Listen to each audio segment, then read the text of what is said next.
Hello guys and gals, me Mutahar, and I got a bit of a follow-up from yesterday's video. I know, the GTA hack's kind of crazy, the leak is insane, but actually this really doesn't have much to do, I would say, with anything video game related. Actually, it's way more sinister.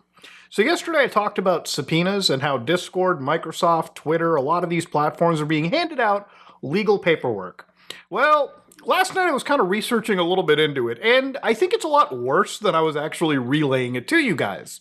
So just to give you a quick idea, basically, Grand Theft Auto has been entirely leaked to the fucking world, okay? The whole thing's been goat-seed. I think tomorrow, or in the next 2 days, the guy will probably end up leaking the prologue gameplay, the prologue part of the storyline. So we're getting into story leaks for this entire game. There's a good chance that the entire story could even be leaked out for people. Now, me personally, I really do not give a shit. At the end of the day, if this whole game got leaked out, wouldn't really bother me. Yeah, it sucks for the developers, 100%, but I think that Take-Two and Rockstar have done a lot of scummy things to the point that feeling sympathy for these companies isn't really anything that's going to come my way. Again, I have no money invested. I really could not give a shit. At the end of the day, something like this will sell out and do gangbuster numbers. But the reality of why we're here today and what we're talking about is the actual lawsuits. Now, over the last year, over the last 2 years, well, over the last entirety of my career, I have talked about your privacy and safety online. But this world we're headed into, where everything is age verified, IDs are being requested for the tiniest things, I have kind of said that if Discord as a platform required me to give them my identification, my user ID, I would just stop using Discord. There would be no reason for me to stick around. I can set up a Stoat instance, a self-hosted Discord instance for me, Discord-like, and just have it for me and my friends and the few people in the community that I really talk to for quite a long time, right? I would just do that, okay? It's a lot easier for me to host my own Discord than be part of the fucking problem in this and just hand away my ID as if it was fucking candy, okay? It is what it is. Same thing would go for gaming consoles, right? If my PlayStation tomorrow said, buddy, if you want to fire up an M-rated game, we need to see some ID. Motherfucker, that PlayStation would be put into the tech closet and I would just be playing games on my computer. If Steam asked me to give them my identification so I can launch an M-rated game, motherfucker, I am sailing the 7 fucking seas at that point, okay? I'm using GOG. I'm using shit that doesn't need to have me verified. So anyways, all this stuff aside, ladies and gentlemen, yesterday we looked at these subpoenas from, again, Take-Two. Now, Take-Two has subpoenaed Microsoft and Discord. And in a lot of these cases, one thing of note in this entire situation is the actual clause that they're using. Take-Two has satisfied the requirements for issuance of a subpoena pursuant to 17 U.S.C. 512H. So namely that they've submitted this pursuant to this, legal clause, they've submitted the DMCA subpoena, all of this. Now, this law in specific, and I'm not a lawyer, by the way, I'm just somebody that's really interested in this because it intersects with your privacy and your safety.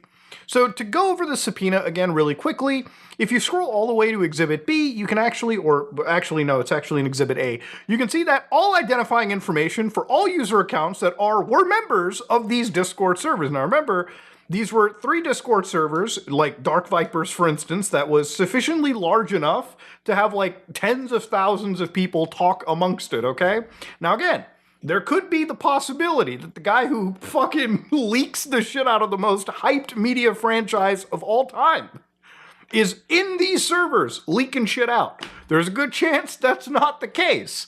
But to the lawyers involved, any identifying information for people that were in these servers listed below during the time period from June 1st, 26 to current day, and for those accounts, provide any associated device telemetry records where one or more of the tool file artifacts were present for each returned account, IDs, registration email, registration, last login IPs, phone numbers, linked connections, and device identifiers.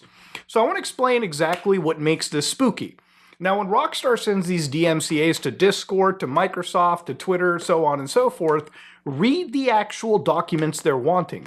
This machine GUID part is very important. Remember, when you're using a Microsoft system like a Windows operating system, or really any operating system, right? To give you a quick understanding, underneath Linux, for instance, if I type in the words cat, Etsy, machine ID, you can see that this number is actually a unique number for this installation. Again, I can keep catting it, and you can see that the number is the same.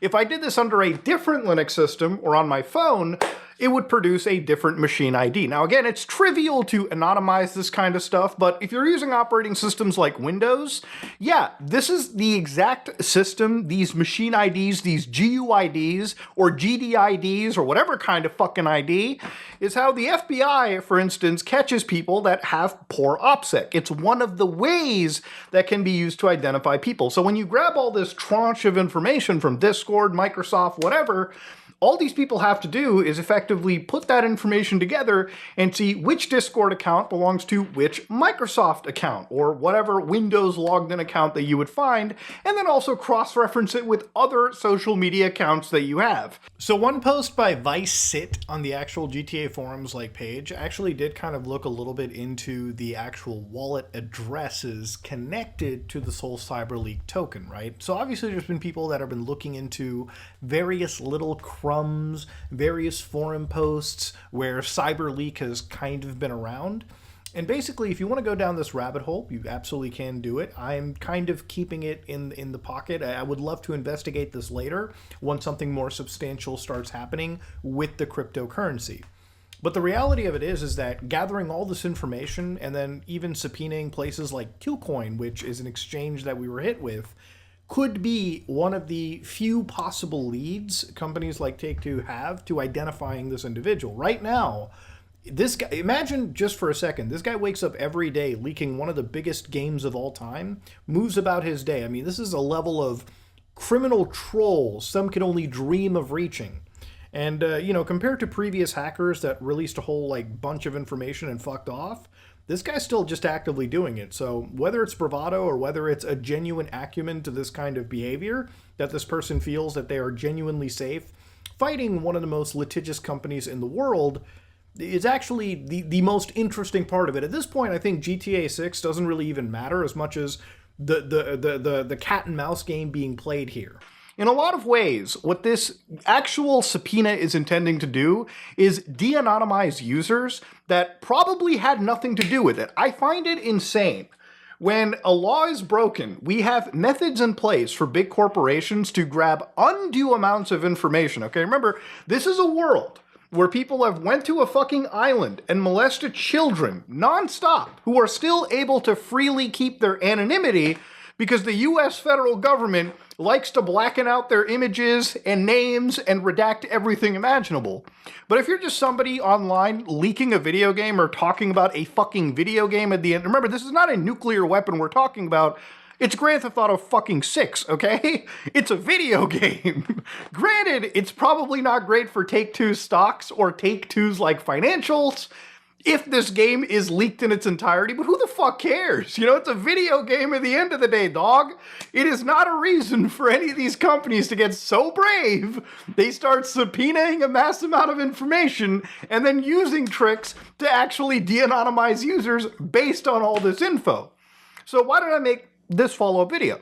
Well, looking back at that actual, subpoena, that actual law, 17 USC 512, I thought the entire time that apparently a judge would have to sign off on the subpoena.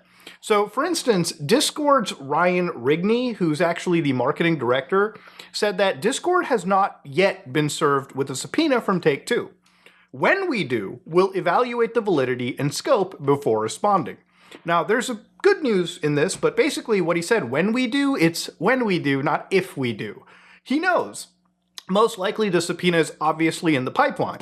Now, the only benefit here is that Discord and Microsoft actually consider these subpoenas to be so dog shit, they fight back. So, subpoena to identify the infringer. A copyright owner or person authorized to act on the owner's behalf may request the clerk of any United States District Court to issue a subpoena to a service provider for identification of an alleged infringer in accordance with this subsection. So, interestingly, they mention the word clerk and not judge. So a clerk is the one that gets to act the copyright owner gets to request the clerk, who then is the one that decides. So the subpoena shall authorize and order the service provider receiving the notification and the subpoena to expeditiously disclose to the copyright owner or person authorized by the copyright owner information sufficient to identify the alleged infringer of the material described in the notification to the extent such information is available to the service provider.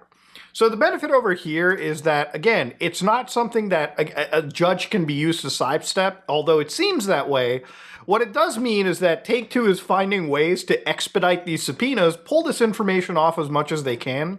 And I don't know what Take-Two expects their lawyers to be doing. Like, I guess they must expect their lawyers to be brilliant in this case, because what they've done is they've issued one of the most fucking blanket umbrella privacy busting legal papers, legal serving papers, and are thinking that it's going to basically be okay and these companies won't be fighting back. So basically, if the notification filed satisfies the provisions, the proposed subpoena is in proper form and the accompanying declaration is properly executed, the clerk shall expeditiously issue and sign the proposed subpoena and return it to the requester for delivery to the service provider. So based on this section, right, the clerk comes in, signs it, and so Take-Two can then take the signed subpoena and go over to Discord and Microsoft. And maybe then they decide to fight against it, right? But that has me wondering about the story as well, too. So the actual EFF kind of makes it pretty apparent. So again, this is actually from back in 2025, where again, the Ninth Circuit did limit intrusive DMCA subpoenas. Limit, but not ultimately stop. So they even mention the copyright trolls in particular over here. So Section 512 is ostensibly designed to facilitate the system by giving rights holders a fast and easy way to identify anonymous infringers. Section 512 allows copyright holders to obtain a judicial subpoena to unmask the identities of allegedly infringing anonymous internet users. So this is actually used for most people that were pirating stuff. Like if you pirated without a VPN, these people would try to go to like ISPs and de-anonymize users, that way using these laws. Just by asking a court clerk to issue one and attaching a copy of the infringement notice. In other words, they can wield the court's power to override an internet user's right to anonymous speech without permission from a judge. Fucking insanity. Now, thankfully, in this case, because of this stuff being held up by the Ninth Circuit, actually said that because a 512A service provider cannot remove or disable access to infringing content, it cannot receive a valid C3A notification, which is a prerequisite for a 512H subpoena. We therefore conclude that the text of the DMCA that a 512H subpoena cannot issue to a 512A service provider as a matter of law. Now, again, I want to reiterate, I'm not a lawyer in this case. So what Take-Two is kind of doing is, like I said yesterday, throwing shit at a wall and expecting it to stick.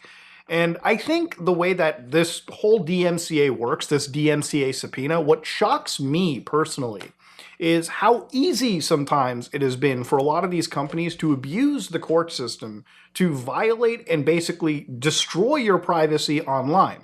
So no, do I think that they are able to, if this DMCA was ever to be approved by someone, let's say that it does go to court, basically, Discord and Microsoft have to basically be on the side of the gamer to stand up and fight against such a shitty subpoena, which I really hope they are. To be honest with you, I don't doubt that Discord is actually going to be on the side of its user base because, again, there is kind of a dark pessimistic side that I think of where, again, obviously Take-Two is launching one of the largest games ever. They probably have to have promotional marketing deals with Discord and Microsoft, obviously. Microsoft literally distributing the game on the Xbox, and Discord probably has some Nitro deal or some interesting thing to cross-promote, right? Like GTA 6. But even that being the case, right, what Take-Two is asking for here, the de-anonymization of a vast majority of a lot of users, literally, so they can find an alleged leaker in this case, somebody who's distributing at least 11 videos so far. 11 videos of the game. At this point, we're up to like almost, what, like 15, 16 minutes of real leaked gameplay floating around on the internet? Yeah, they're obviously pissed. Every single day this happens, these guys get more and more brave, they make more and more money through their crypto, and ultimately they leak more and more shit about this game.